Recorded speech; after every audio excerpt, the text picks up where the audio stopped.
ನಿಮ್ಮ ಮಕ್ಕಳು ಫ್ರೂಟ್ಸ್ ತಿನ್ನೋದಿಲ್ವಾ? ಹಾಗಾದರೆ ಈ ಒಂದು ರೆಸಿಪಿನ ನೋಡಿ.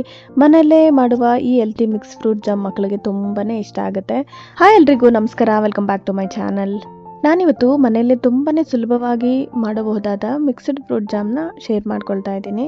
ಔಟ್ಸೈಡಿಂದ ತರೋ ಜಾಮ್ಗಳಲ್ಲಿ ತುಂಬಾ ಶುಗರ್ ಆ್ಯಡ್ ಮಾಡಿರ್ತಾರೆ, ಹಾಗೆ ಬಣ್ಣಗಳನ್ನು ಆ್ಯಡ್ ಮಾಡಿರ್ತಾರೆ, ಹಾಗೆ ಪ್ರಿಸರ್ವೇಟಿವ್ಗಳು ಇರಬಹುದು.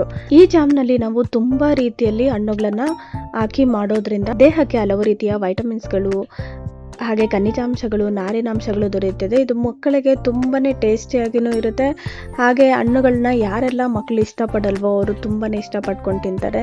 ಫ್ರೂಟ್ಸ್ ಅಂದರೆ ಯಾರಿಗಿಷ್ಟ ಇಲ್ವೋ ಅಂತ ಮಕ್ಕಳಿಗೆ ಈ ಥರ ಮಾಡಿಕೊಟ್ರೆ ತುಂಬ ಇಷ್ಟಪಟ್ಕೊಂಡು ತಿಂತಾರೆ. ಇದು ಬ್ರೆಡ್, ಚಪಾತಿ, ದೋಸೆ ಮತ್ತು ರೊಟ್ಟಿ ಜೊತೆಗೆ ಚೆನ್ನಾಗಿರುತ್ತೆ. ಇದನ್ನು ಮಾಡೋದಕ್ಕೆ ನಾನು ಇಲ್ಲಿ ತೋರಿಸಿರುವಂಥ ಎಲ್ಲ ಫ್ರೂಟ್ಸ್ನು ನಾನು ಹಾಕ್ಕೊಳ್ತಾ ಇದ್ದೀನಿ. ಈ ಎಲ್ಲ ಫ್ರೂಟ್ಸ್ನು ನಾನು ನೀಟಾಗಿ ವಾಶ್ ಮಾಡಿ ಕಟ್ ಮಾಡ್ಕೊಂಡಿದ್ದೀನಿ. ಈಗ ನಾನು ಒಂದು ಕಡಾಯಿಗೆ ನಾವು ಕಟ್ ಮಾಡಿರುವಂಥ ಎಲ್ಲ ಫ್ರೂಟ್ಸ್ನು ಹಾಕ್ಕೊಬೇಕಾಗತ್ತೆ. ನೋಡಿ, ನಾನು ಈ ಥರ ಕಟ್ ಮಾಡಿಕೊಂಡು ನೀಟಾಗಿ ವಾಶ್ ಮಾಡಿಕೊಂಡು ಎತ್ತಿಟ್ಕೊಂಡಿದ್ದೀನಿ. ಆ್ಯಪಲ್ ಹಾಕ್ಕೊಳ್ತಾ ಇದ್ದೀನಿ, ಹಾಗೆ ಗ್ರೇಪ್ಸ್ ಕೂಡ ಹಾಕ್ಕೊಳ್ತಾ ಇದ್ದೀನಿ. ನಿಮ್ಮ ಹತ್ರ ಯಾವುದೇ ಫ್ರೂಟ್ಸ್ ಇದ್ದರೂ ನೀವು ಇದು ಆ್ಯಡ್ ಮಾಡ್ಕೊಬೋದು ಮಿಕ್ಸ್ಡ್ ಫ್ರೂಟ್ ಜಾಮ್ಗೆ. ಹಾಗೆ ನಾನು ಡ್ರ್ಯಾಗನ್ ಫ್ರೂಟ್ ಕೂಡ ಈ ಥರ ಕಟ್ ಮಾಡಿಕೊಂಡು ಹಾಕ್ಕೊಳ್ತಾ ಇದ್ದೀನಿ. ಅದ್ರ ಜೊತೆಗೆ ನಾನು ಇಲ್ಲಿ ತೋರಿಸಿರೋ ರೀತಿ ಎಲ್ಲ ಫ್ರೂಟ್ಸ್ನು ಹಾಕ್ಕೊಳ್ತಾ ಇದ್ದೀನಿ. ಕಿವಿ ಫ್ರೂಟು, ಪೊಮೊಗ್ರಾನೇಟು, ಆರೆಂಜು, ಹಾಗೆ ಗ್ರೇಪ್ಸು ಇದಿಷ್ಟನ್ನು ಕೂಡ ಹಾಕ್ಕೊಳ್ತಾ ಇದ್ದೀನಿ.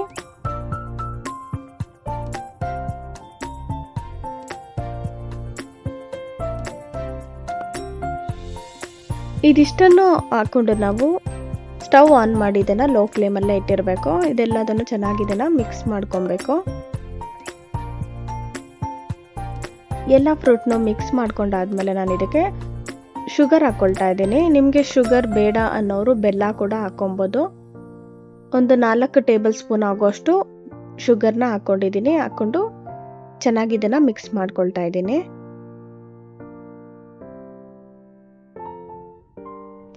ಹಾಗೆ ಈ ಎಲ್ಲ ಫ್ರೂಟ್ ಜೊತೆ ನಾನು ಬೀಟ್ರೂಟ್ ಕೂಡ ಆ್ಯಡ್ ಮಾಡ್ಕೊಳ್ತಾ ಇದ್ದೀನಿ. ಬೀಟ್ರೂಟ್ನ ನಾವು ಆ್ಯಡ್ ಮಾಡೋದ್ರಿಂದ ಕಲರ್ ತುಂಬಾ ಚೆನ್ನಾಗಿ ಬರುತ್ತೆ. ನ್ಯಾಚುರಲ್ ಆಗಿ ನಮಗೆ ಜಾಮ್ ಕಲರ್ ಬರುತ್ತೆ. ಅದಕ್ಕೋಸ್ಕರ ನಾವು ಬೀಟ್ರೂಟ್ನ ಆ್ಯಡ್ ಮಾಡಬೇಕು. ಈಗ ನಾನು ಇದನ್ನು ಚೆನ್ನಾಗಿ ಮಿಕ್ಸ್ ಮಾಡ್ಕೊಳ್ತಾ ಇದ್ದೀನಿ. ಫ್ಲೇಮ್ ಲೋ ಫ್ಲೇಮಲ್ಲೇ ಇರಬೇಕು. ಒಂದು 2-3 ನಿಮಿಷ ಇದನ್ನು ಚೆನ್ನಾಗಿ ನಾವು ಬೇಯಿಸ್ಕೊಬೇಕಾಗತ್ತೆ. ಇದೆಲ್ಲನೂ ಸ್ವಲ್ಪ ಸಾಫ್ಟ್ ಆಗುತ್ತೆ. ಹಾಗೆ ನಾವು ಶುಗರ್ ಹಾಕಿರೋದೆಲ್ಲ ಸ್ವಲ್ಪ ಮೆಲ್ಟ್ ಆಗುತ್ತೆ. 2-3 ನಿಮಿಷ ಆದಮೇಲೆ ನಾನು ಇದನ್ನು ಸ್ಟವ್ ಆಫ್ ಮಾಡಿ ಇದನ್ನು ತಣ್ಣಗಾಗಕ್ಕೆ ಬಿಡ್ತಾ ಇದ್ದೀನಿ.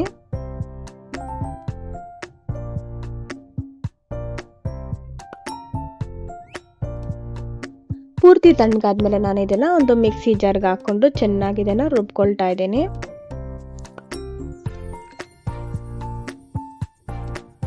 ಇದಕ್ಕೆ ನೀರೇನು ಹಾಕೋ ಅವಶ್ಯಕತೆ ಇಲ್ಲ. ನಾವು ಸಕ್ಕರೆ ಹಾಕಿರೋದ್ರಿಂದ ಅದು ಸ್ವಲ್ಪ ನೀರಿನ ಅಂಶ ಅದರಲ್ಲಿ ಇರುತ್ತೆ. ಸೊ ಹಾಗೆ ನಾವು ಚೆನ್ನಾಗಿ ಇದನ್ನು ಮಿಕ್ಸಿಯಲ್ಲಿ ರುಬ್ಕೊಬೇಕಾಗತ್ತೆ. ಫೈನಾಗಿ ಪೇಸ್ಟ್ ಮಾಡ್ಕೊಬೇಕು. ಈಗ ನಾನು ಇನ್ನೂ ಒಂದು ಕಡಾಯಿಗೆ ನೋಡಿ ಈ ಥರ ಫೈನ್ ಪೇಸ್ಟ್ ಮಾಡಿಕೊಂಡು ಒಂದು ಕಡಾಯಿಗೆ ಹಾಕ್ಕೊಳ್ತಾ ಇದ್ದೀನಿ. ಸ್ಟವ್ ಆನ್ ಮಾಡ್ಕೊಂಡು ನಾವು ಇದನ್ನು ಚೆನ್ನಾಗಿ ಕುದಿಸ್ಕೊಬೇಕಾಗತ್ತೆ. ಇದನ್ನು ನಾವು ಒಂದು 20-30 ಮಿನಿಟ್ಸ್ ನಾವು ಚೆನ್ನಾಗಿ ಕುದಿಸ್ಕೊಬೇಕಾಗತ್ತೆ. ಆಗಲೇ ನಮಗೆ ಜಾಮ್ ಕನ್ಸಿಸ್ಟೆನ್ಸಿ ಬರೋದು. ಸೊ 20-30 ಮಿನಿಟ್ಸ್ ನಾವು ಚೆನ್ನಾಗಿ ಕುದಿಯೋಕ್ಕೆ ಬಿಟ್ಟರೆ ನೋಡಿ ನಮಗೆ ಈ ಥರ ರೆಡಿ ಆಗುತ್ತೆ. ಇದಕ್ಕೆ ನಾವು ಒಂದು ಅರ್ಧ ನಿಂಬೆಹಣ್ಣಿನ ರಸ ಕೂಡ ಹಾಕ್ಕೊಂಡು ಚೆನ್ನಾಗಿದನ್ನು ಹಾಗೆ ನಾವು ಕುದಿಸ್ಕೊಬೇಕು.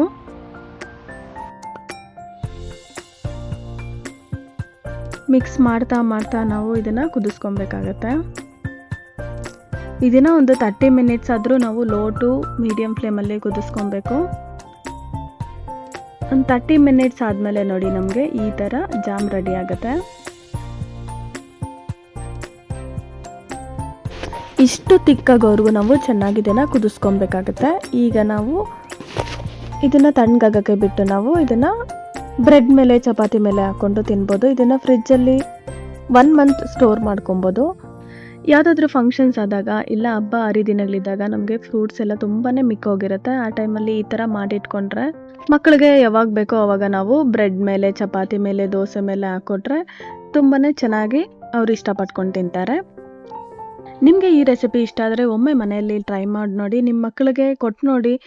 ನಿಮ್ಮ ಅಭಿಪ್ರಾಯನ ಕಮೆಂಟಲ್ಲಿ ತಿಳಿಸೋದನ್ನು ಮರಿಬೇಡಿ. ಹಾಗೆ ಇಂಥ ಸುಲಭ ಮತ್ತು ರುಚಿಕರ ರೆಸಿಪಿಗಳಿಗಾಗಿ ನನ್ನ ಚಾನಲ್ನ ಸಬ್ಸ್ಕ್ರೈಬ್ ಮಾಡಿ, ಲೈಕ್ ಮಾಡಿ, ಶೇರ್ ಮಾಡಿ, ಹಾಗೆ ಕಮೆಂಟ್ ಮಾಡಿ. Thanks for watching.